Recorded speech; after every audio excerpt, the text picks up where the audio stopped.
石畳が雨に濡れるといいですね。なんかベルギーらしいとこ来ましたね。ベルギーだよ。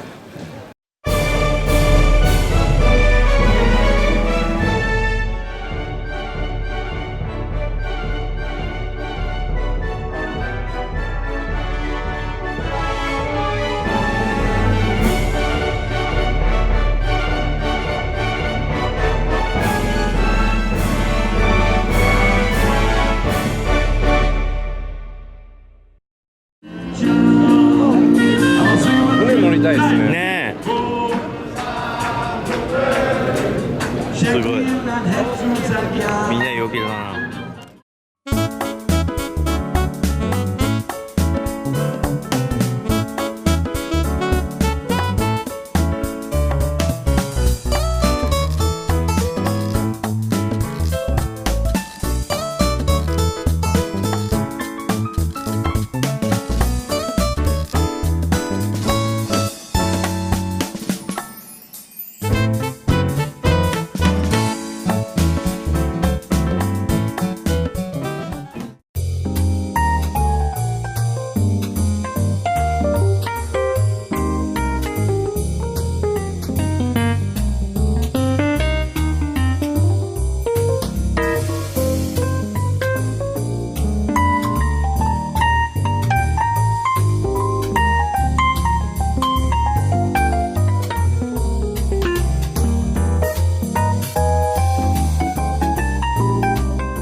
唐揚げラーメン。はい。じゃあまずこちら。唐揚げラーメンです。おお、美味しそう。一番いい。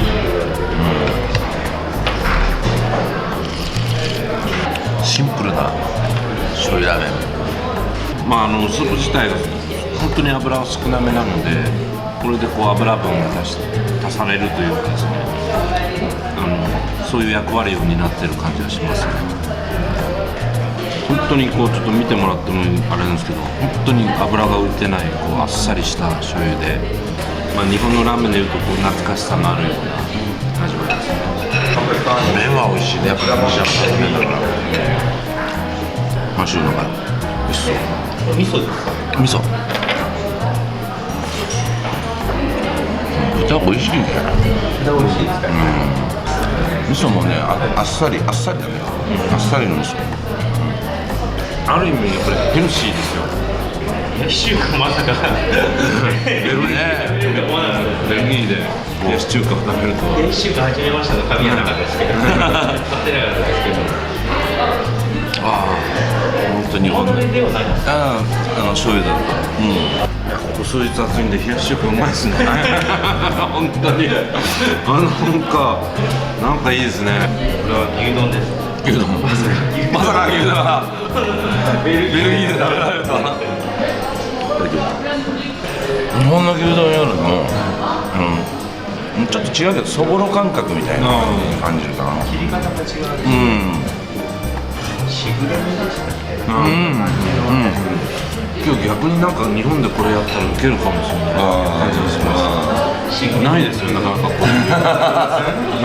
ういうこれ日本でやったらウケると思います。まあビーフもちょっと違うし、アイルランドのビーフなんですよ。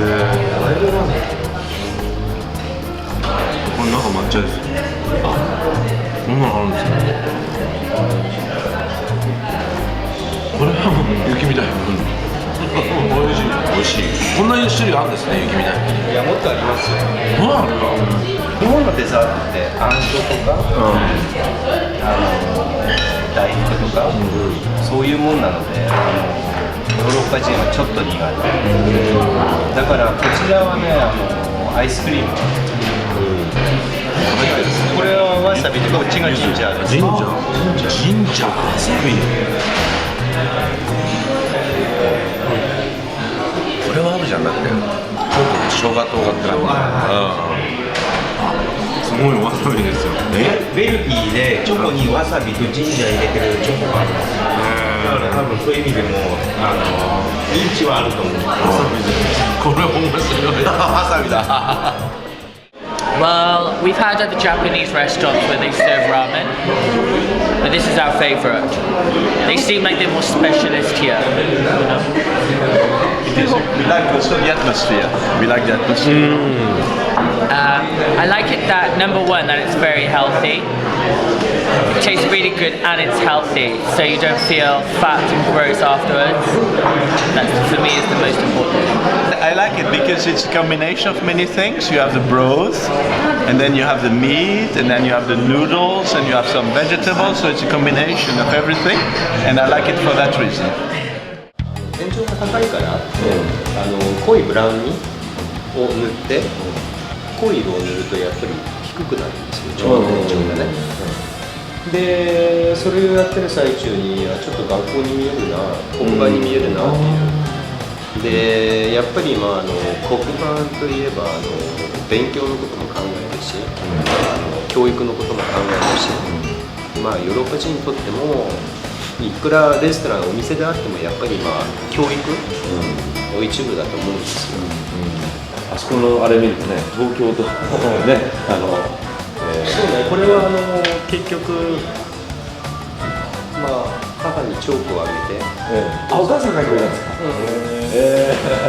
レストランってやっぱり人間関係の仕事だと思うんですよ。だからやっぱり自分の愛してる人たち、または友達とか知り合いと一緒にやるとやっぱりみんなどっか何かしなくちゃダメだなと思って、母にはいどうぞ絵を描いてくださいとお願いします。でお客さん的には多分9から9.5割がローカルの人たちなんですよ。そうですね。だけど3年前と比較すれば多分日本人もいなくなったんですよ。そうですか。大使館で仕事してる日本人と日本人の中で仕事してる日本人とトヨタグループの日本人、その人たちが行っちゃえば日本人は5000人から1200、1300人になってしまいます。でトヨタはやっぱり減っちゃったんですよ。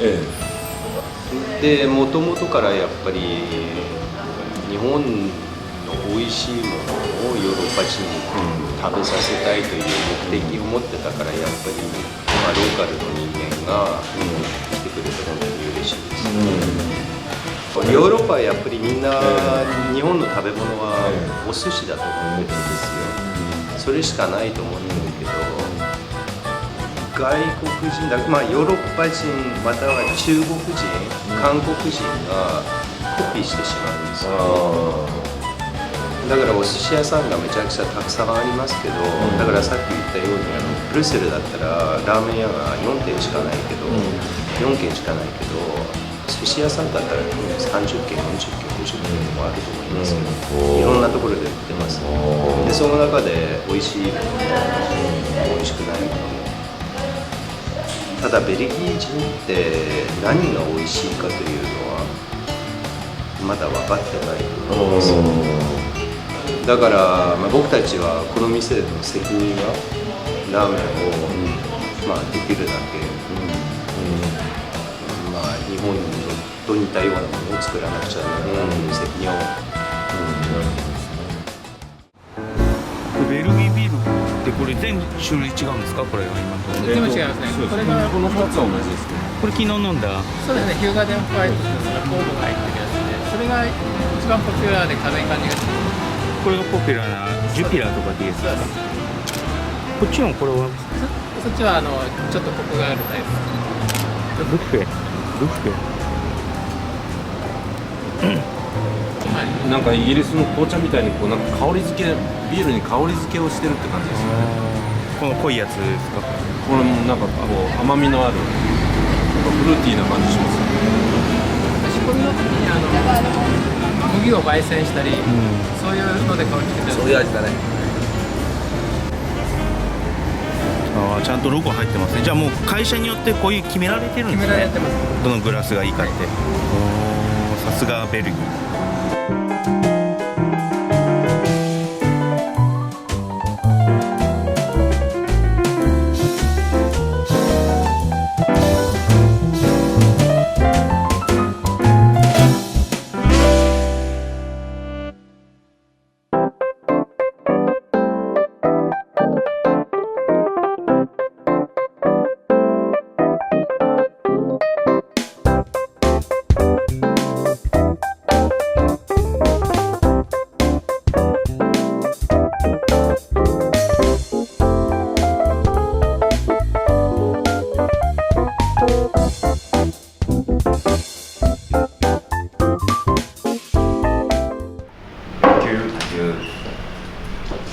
And our last experience with the black season. So it's perfect. It will fry it on the pan. And すごいよこれは。ああ、これは面白い。面白い。ヨーロッパテイスト。香りがいいですね。エビの香りします。ロブスターの香りします。ロブスターとバターの香り。バランスがいいですよ。そのロブスターとバターのバランスがすごくいい。これ味噌なんですか？味噌テイストで、これが美味しそうですね。これでしょ？ベーコンでしょ？ベーコンっていうところ発想がね。柔らかい。焼いてますからね。だからその前に多分蒸してる感じがする。本当こちらだからこういう形になるんだけど、ロブスターとかベーコンとかがこんな豪華に乗ってなくても出汁だけで十分いけるよね。味噌とそのバターとこのロブスターっていうのがすごいバランスが良くて、でこの西山の麺とすごい合うんです。例えるならば、旭川の醤油ラーメンをマイルドにした感じって言っても分かる人は少ないかもしれないけど、癖がないというか、いやラーメンの醤油とはまた違うんですよね。違う。西山製麺が使ってる世界はやっぱり北海道に近い形の醤油ラーメン。そうだね。そこに合うとちょっと違う。やっぱりここも脂身が少し少なめですか？少ないですね。豚の品質なんですかね。一般的なその辛味噌のスパイシーさとちょっと違って、だけどガツンとくる辛さですね。まあ味噌ラーメンにこの辛いまあ香油みたいな感じですね。ラー油っぽい感じのものにいろいろな調味料が入ってる感じで、ものすごく辛いわけじゃなく、スパイシーというか。ヨーロッパみんな辛味噌好きですね。そうですね。やっぱり味がはっきりしてるとかね。そうだね。際立つというか。温度的にはね、少し全部ちょっと日本人にとってみたらちょっとぬるめな。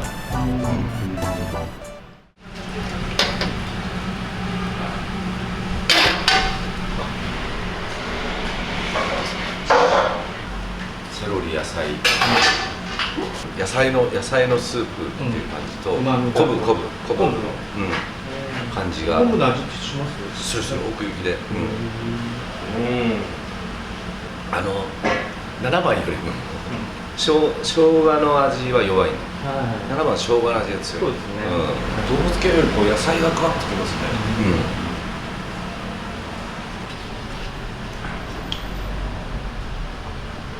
Thank you。もうこれ全部エビの匂いです。辛いですか？エビの香りが。こういう匂いですよ。すごい。すごいすごいですよ。そう、殻だけじゃなくてちゃんと中身のその身の部分の香りもしますね。セロリの味がくるね。セロリの味。エビって結構しつこくなっちゃうじゃないですか。それをうまくバターと野菜のスープがマイルドにしてる。そうですね。味噌が一番やっぱり合うんだと思う。調味料でいうと。In fact, I really love the feeling afterwards. So I enjoy eating it very much also, but once you're eating a ramen, you're feeling really good. I just like the flavor and the texture of the ramen. If it's well made, I really love it. It's too difficult. We've been in Japan for 2 weeks, and we saw everybody doing it, so we tried. But it's a technique. It's too difficult. Yeah, but we cannot do it like Japanese. I don't do it because if I try it, I splatter the soup around. Well, for me the inspiration came to do something with ramen while I was living in Japan, and so while I was finishing my studies, I already decided that I wanted to come back to Belgium and to create a concept that brings ramen noodles. So basically I came back and I started searching for a location, and this took a bit of time to find a good location, a strategic location, and a location that's also ideal for this type of food. And after a while I finally found it, and then I was searching for a chef to work with. And basically, very randomly, I just posted somewhere on a forum where people find each other, find work, etc.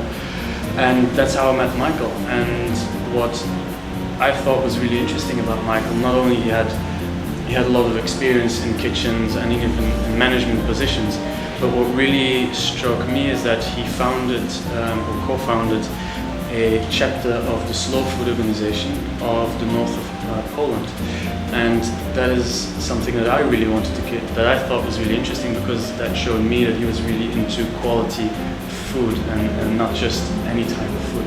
And that's really what we at Umami Do want to do, like very good products, easy cooking, and make a really good ramen. For the first time, actually, it's my first time I've ever heard about ramen. Try ramen, so I know Japanese kitchen is sushi, sashimi, something like this, but the ramen experience with ramen, and I discovered by Umami Do, Nanaban, and then I started looking, searching for some inspiration, how it looks like in Japan, start watching some movies, so that's one. And yeah, that's what he said, that the most important thing is fresh ingredients, good quality ingredients. Well, I came up with the name. Basically, I like the term umami because of the savoriness, the flavor that brings everything together. And then I read this incredibly interesting book about Japanese culture where they highlight certain facets of things that we necessarily don't all know of. And one of them was Do, the principle of Do, Bushido, Ido, Chado. And then all of a sudden I put those two together. I was like, umami, do, the way of the savory, and that's really what we want to do here. Like we said before, good ingredients, and then just try to get the maximum of flavor out of this. That's our main objective. Just get those flavors really well and make it tasty. しかしベルギーはあれですね、ちょっと残念だったのは大和さん、そうですね、長期の休暇で取れなかったね、うまみ堂さんのブイヨンの町寿司っていう、あの人はやっぱりこうちょっとこうね、日本とは違うスープの考え方してて、面白いですね。あの人にもっと日本のラーメンのいろんな話が入っていけば、もっと面白いラーメンが。そうなんですよね。もう本当3年後5年後すごい楽しみな地域だと思います。